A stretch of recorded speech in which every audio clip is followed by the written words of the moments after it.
Hi and welcome to lesson 5, where we're going to be looking more at that keyboard and developing our keyboard skills. Just as a recap, we used our mouse to draw pictures. Remember that we did that last lesson with the drawing of your faces and using it, combining it with our text as well, but we're using that to create, and remember that they not always look the same, but they all do the same thing. And then last time we started to look at the keyboard and how we can use the keyboard to write words. And remembering again that not all keyboards look the same, but they do the same thing. So this time we're going to look at taking it a little bit further, where we're going to look at using our text more and using different keys. So you're going to start by opening up what you did last lesson, the picture of yourself with the writing underneath. And to do that, you use the open key, which is up here. And using the open button, you open the file from last week. And then what we're going to do is remembering our capital letters to start with. And obviously there on that one it says my name is Sam. So the M at the beginning should be a capital. And obviously the name should have a capital. And on the keyboard on here you can see that using the shift key, which looks like an arrow going up as well, that you press and hold it and type the letter that you want and then let go. You can also use caps lock, where you press caps lock, you press the letter that you want, and then you have to turn caps lock off again. Okay, it is better to use the shift key, so do use that one if you can, but caps lock can be used as well. We also need to make sure that we're using full stop, so full stop at the end of that sentence. And as you can see here on the screen is we've got the full stop there on that key, which is on there. And pressing that, you get the full stop at the end. We also need spaces between our words, and hopefully you did this last time, but space is that big long one right at the bottom, and using that, pressing that once, puts a space in between words.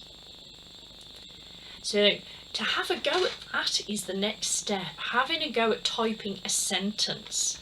So I'm going to go in, I'm just going to get that text tool up, draw in my box for a second because I'm just going to start from the beginning. Okay, now I'm pressing the shift key, so I press it down once and press I. I'm using my space bar to go in between the words there, and again I'm using my shift key to put in a capital and a space, another one, and a full stop at the end. Okay, so that is your first task, is to have a go at doing that. Now you can pause the video here and have a go, or you can have a look at the other stuff and then have a go at the end. So the next part is to have a look at using the numbers. Now we've shown you where the numbers are last time, but we didn't use them.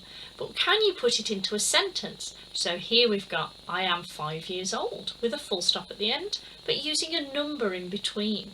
So can we add that? Now when we were typing, remember last lesson I showed you that straight line, when it was flashing, that shows us where we are starting our typing. Now that's called the cursor. And where that's flashing shows us where we are going to type, but we can move that using the arrows. So I'm using my arrows on the keyboard to go back and coming back to the end. So I'm using my left and right. Now if I pressed enter and added in something else, text tool just for a second, make that a long one there, and if I put I am,